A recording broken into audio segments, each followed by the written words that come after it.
So, in 1938, some of the highest IQs on the planet actually figured out how to split the atom. Right. A huge scientific milestone. Oh, massive. Yeah. I mean, it was an absolute triumph of raw cognitive processing. But then, just 7 years later, they used that exact same staggering intelligence to build a bomb capable of wiping out civilization. Yeah. Mm-hmm. It's a pretty heavy way to start, but it's true. It really is. And, well, welcome to the deep dive.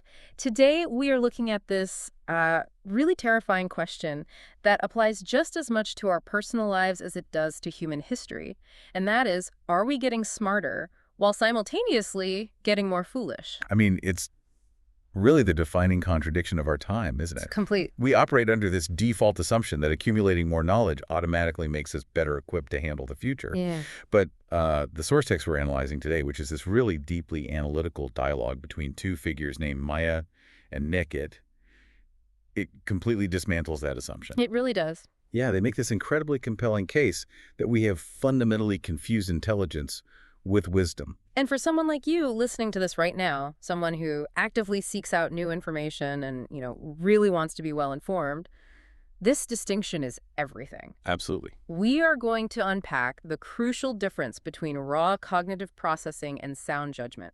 Because for someone who loves learning, this deep dive is a vital tool for making sure all those facts you take in actually translate into genuine understanding. Right, because right now, our civilization measures intelligence almost exclusively by output and achievement. Yeah, Maya points this out really early in the text. She does. We look at, IQ scores, the prestige of university degrees, wealth accumulation, high positions, even just the sheer volume of data someone can memorize or process. Which, makes sense structurally, right? We like progress to be quantifiable. Exactly.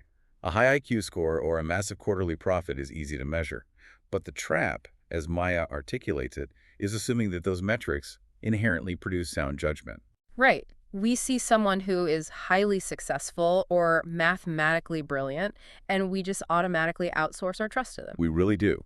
We assume that because they can process complex information quickly, they naturally just know what to do with that information.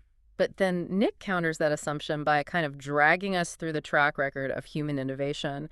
And it is a stark reality check. Oh, it's brutal. Yeah. The same raw intellect that mapped the human genome and discovered nuclear energy is the exact same intellect that brought us to the brink of mutually assured destruction. It's the ultimate double-edged sword. Mm. And Nick brings up the internet as, like, the most glaring modern example of this. Oh, that part was fascinating. Right. I mean, the fluid intelligence required to network billions of computers across the globe is staggering. The original vision was this utopian digital library of Alexandria, to democratize knowledge. Yeah, but then... But then, the exact same underlying architecture simultaneously created the most efficient machine in human history for distributing mass deception and outrage. And we are literally watching this play out in real time right now with artificial intelligence. Oh, 100%. Like, the neural networks we're building can detect early-stage cancers in medical imaging long before a human doctor could ever spot them. Which is a total miracle of modern intelligence. It is. But those exact same algorithms, literally the exact same underlying mathematics, can be deployed to generate hyper-realistic deepfakes designed to manipulate millions of people with misinformation. Because the math doesn't care, just executes. Exactly. The math just executes. Which is where Maya draws this hard line in the sand. She argues that knowledge simply asks, can this be done? But wisdom asks, should it be done? And that is really the crux of it. Knowledge expands our spectrum of possibilities. It generates power.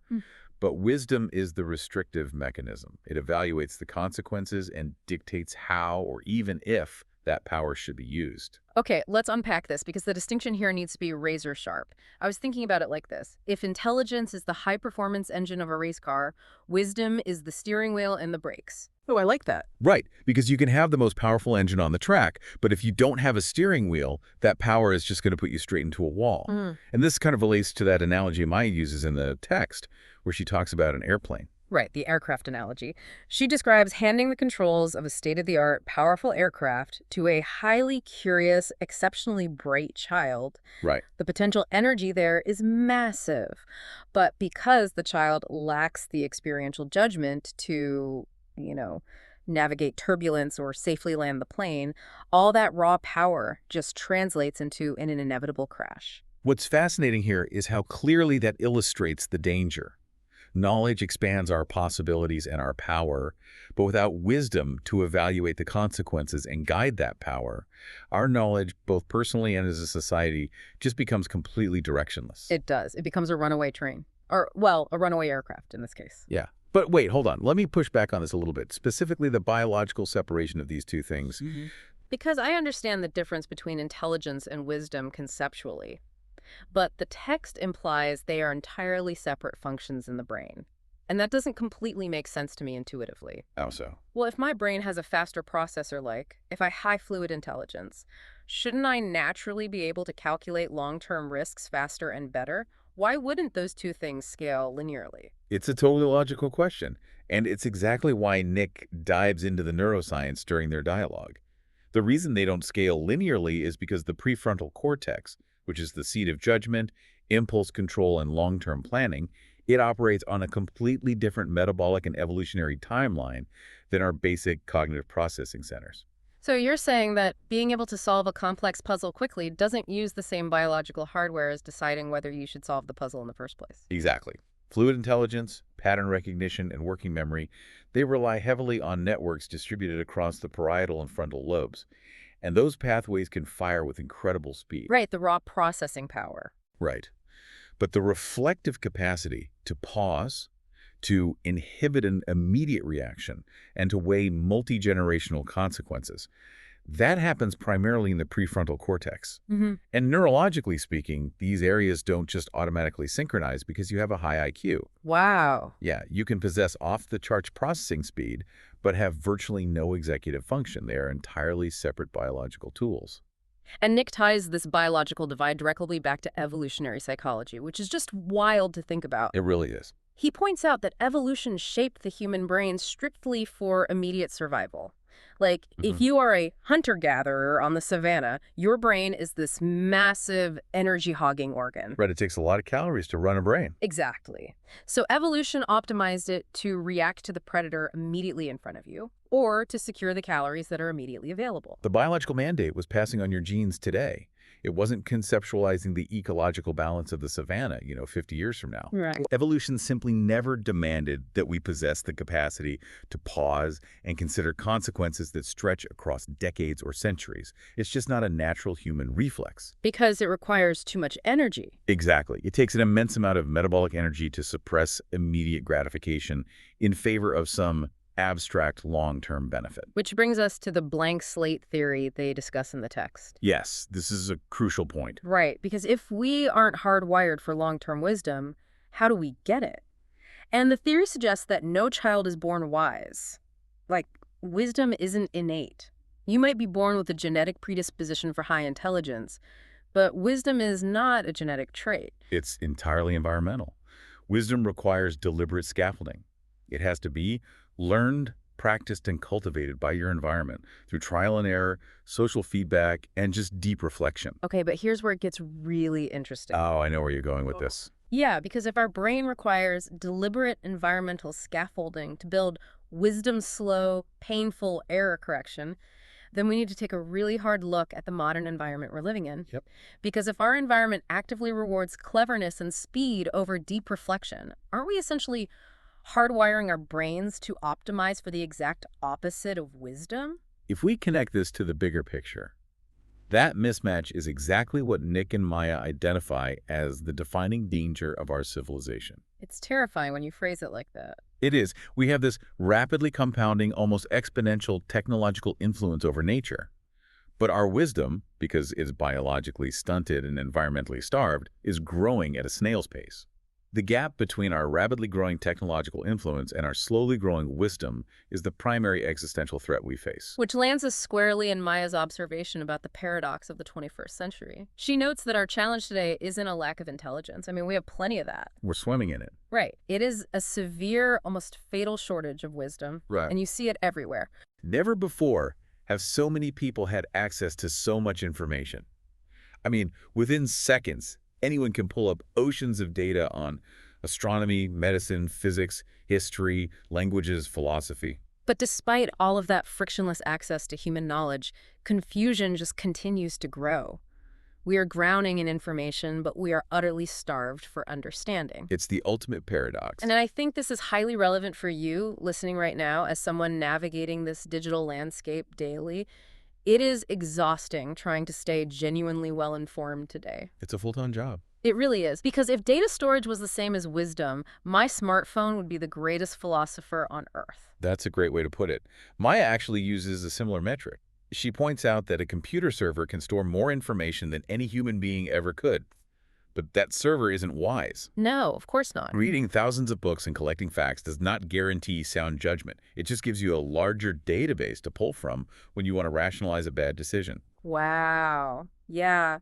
So how do we actually bridge this gap between hoarding facts and truly understanding them? Because if our biology pushes us toward immediate reactions and our environment penalizes reflection, what do we do? Well, this raises an important question, and Nick points squarely at how our institutions function.